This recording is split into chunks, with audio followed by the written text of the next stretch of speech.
അക്രമകാരികളായ വന്യമൃഗങ്ങളെ വെടിവെച്ച് കൊല്ലാനുള്ള ബില്ലിന്റെ കരടിന് കഴിഞ്ഞ ദിവസമാണ് മന്ത്രിസഭ അംഗീകാരം നൽകിയത്.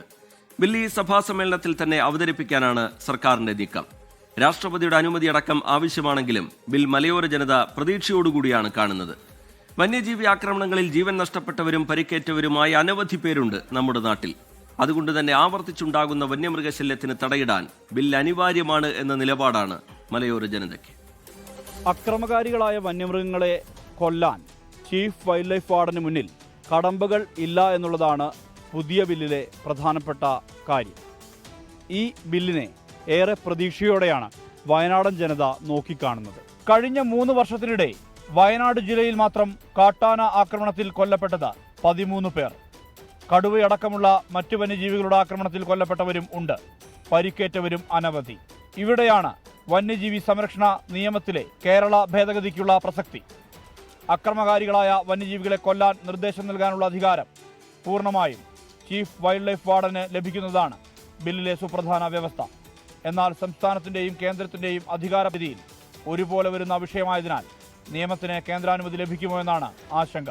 രാഷ്ട്രപതി അംഗീകരിക്കുമോ എന്നതും കണ്ടറിയേണ്ട കാര്യം. ബില്ലിന്റെ കരട് ജനപ്രതിനിധികൾക്ക് പോലും ലഭ്യമായിട്ടില്ലെന്ന ആക്ഷേപവും ഉയരുന്നുണ്ട്.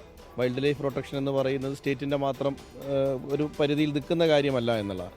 പക്ഷേ ഇതിൻ്റെ ഒരു കരട് ഇതുവരെ ജനപ്രതിനിധികൾക്കോ മറ്റുള്ളവർക്കോ മാധ്യമപ്രവർത്തകർക്കോ ലഭ്യമായിട്ടില്ല. അത് വയനാട്ടിൽ നിരന്തരം ഇത്തരം പ്രശ്നങ്ങൾ വരുമ്പോൾ നമ്മൾ സമരം ചെയ്യുമ്പോൾ വരുന്നത് SOPകളാണ്. നമ്മൾ ആദ്യം പറയുന്നത് ഇതിനെ ഹണ്ട് ചെയ്യാൻ ഉത്തരവ് തരണമെന്ന് പറയുമ്പോൾ ഈ SOP പാലിക്കാനാണ് പറയുന്നത്.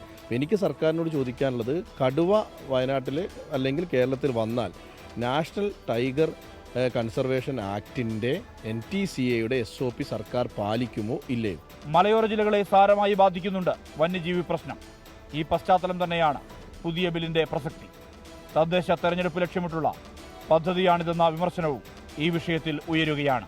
ഈ നിയമത്തിന് അംഗീകാരം ലഭിക്കുമോ എന്നാണ് ഏവരും ഉറ്റുനോക്കുന്ന കാര്യം. അല്ലാത്ത പക്ഷം ഇത്തരം പ്രശ്നങ്ങൾ ഉണ്ടാകുമ്പോൾ കേന്ദ്രം പഴി കേൾക്കേണ്ടി വരും.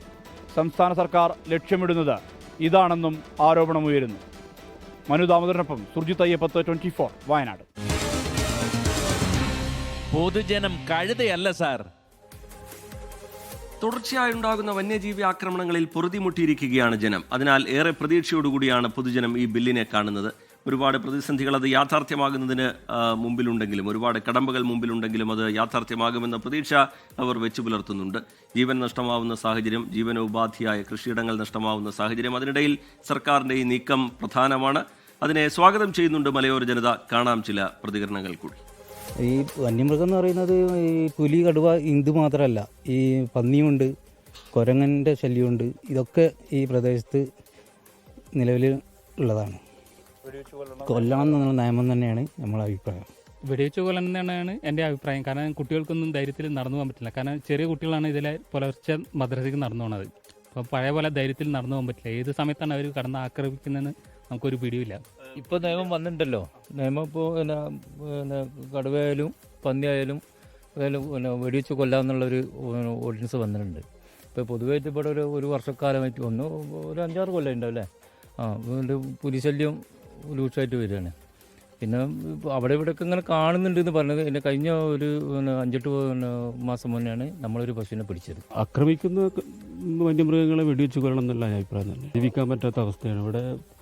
ഇത്ര അടുത്തൊക്കെയാണ് പുലി കടുവയും വന്ന് അവിടെ യുദ്ധം വെട്ടിയത്.